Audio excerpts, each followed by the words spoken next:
Okay, we're looking here at dementia. It's one of our last topics of our abnormal psychology unit.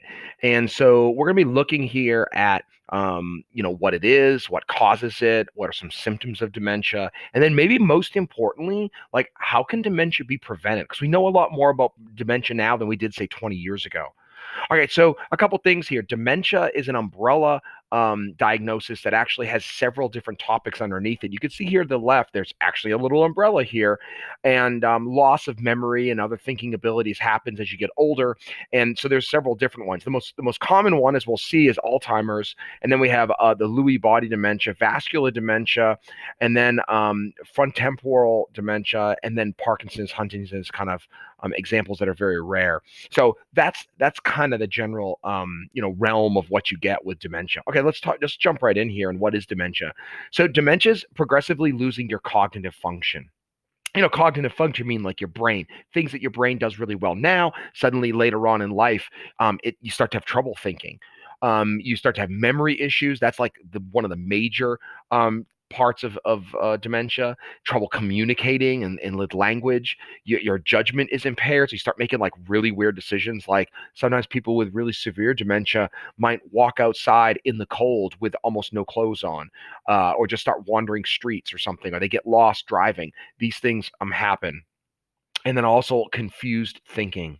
They forget who people are. And that progressively gets worse as they get older. All right, what causes dementia? Well, it's caused by damage to brain cells. Caused by damage to brain cells. That usually gets worse over time, and it often occurs at around age 65 or older, but it's more severe forms of decline than normal aging. So we all, as we get older, will lose some brain functioning. However, people with dementia will lose it much faster. So if you look at the brain just above me here, here's a normal brain. If you look on the left-hand side, you can see how much larger it is. And then notice with severe dementia on the right-hand side, it's shrunken. There are parts of it that almost have almost been hollowed out. And so now the brain's not working as well as it used to. Symptoms. So again, they lose ability to regulate emotions. So someone who is generally nice suddenly becomes very angry, aggressive, and their personality may change.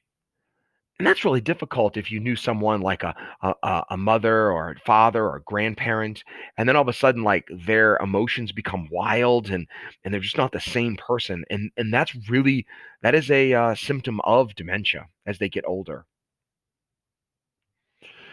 The most common form of dementia, I mentioned this earlier, is Alzheimer's. Remember, Alzheimer's is a type of dementia, and this condition affects more than 5 million Americans. Of course, centered in mostly people over the age of 65. There's no like cure for dementia, but certain treatments can actually alleviate some of the symptoms. I'll talk about that coming up. And also look at the brain chart below again of like brain activity. Notice the normal brain on the left hand side, and then we have mild cognitive impairment, and then we have Alzheimer's disease on the right. And notice that there's just like huge sections of the brain just aren't functioning anymore. And so that's the real concern when it comes to Alzheimer's.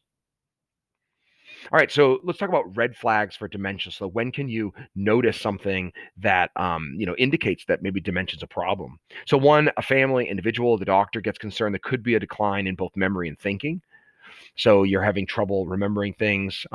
Your short-term memory, of course, is first to go. You might talk to someone with dementia, and they actually remember, perfectly things from 30 years ago, but they don't remember what happened 5 minutes ago, and so they have trouble with that. So notice the cognitive decline here in the chart below, and you can see that cognitive decline with normal aging is common, but then look at dementia; it just drops very rapidly over years. Also, performance or thinking on memory tests becomes impaired. Performance or thinking on memory tests becomes impaired. If you look at the little drawing below, it's kind of interesting. So, like, they score these memory tests on a scale of 1 to 10, 10 being that you have normal memory. And you notice, like, you just do a simple thing like, hey, draw for me 245.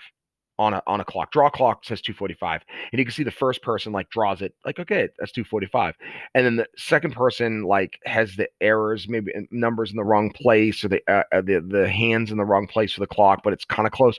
Then notice as you get down a score of 4, and then severe cognitive impairment. It just like doesn't even make sense. So doctors can actually use tests like this to kind of indicate the level of cognitive decline. All right, issues related to thinking memory are often interfered with everyday activities. So at first, you just forget something. Now all of a sudden you have trouble even doing things. Like, for example, you may have complex issues like topics like cleaning or activities like cooking or taking medicine. And now all of a sudden, like, you just can't do that. Like, literally can't remember how to do that process.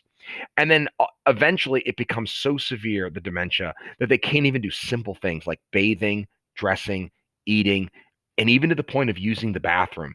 And this is when someone's going to need 24/7 care, maybe in a nursing home facility, or having someone have to live in the house with them to take care of them 24/7. So this is where it becomes incredibly difficult. All right, preventing dementia. Now, if you've done the lesson on depression, you're going to find that like there's a surprising overlap between helping with depression and also preventing dementia. So here's an interesting research that they've done is that running 15 miles a week or walking 30 miles a week. Okay, so like whatever you run, you're going to double if you're just going to walk, and that might be your preferred method. Reduces Alzheimer's disease by 40%. So that's pretty huge. So you can prevent future dementia with healthy habits. That's what we know from science. So 15 miles a week running, 30 miles a week walking. Of course, a combination of the both is fantastic. Two, eating 3 or more servings of fruit per day is huge. 3 or more servings of fruit every day can actually lower your death from Alzheimer's by 60%. 60%. Now, I mean, the reality is that probably is it just the fruit alone that does it? I'm not sure. But it probably also is indicative of other healthy behaviors. So if you're eating fruit a lot, then you're very purposeful of your diet. So therefore, your overall diet is probably better than most people. And that could be more of a thing. But definitely the fruit factor is associated with lower risk of Alzheimer's. So if you're eating fruit a lot and you're getting your walks in or getting your runs in, that's great stuff. That's good for the brain. That's the bottom line.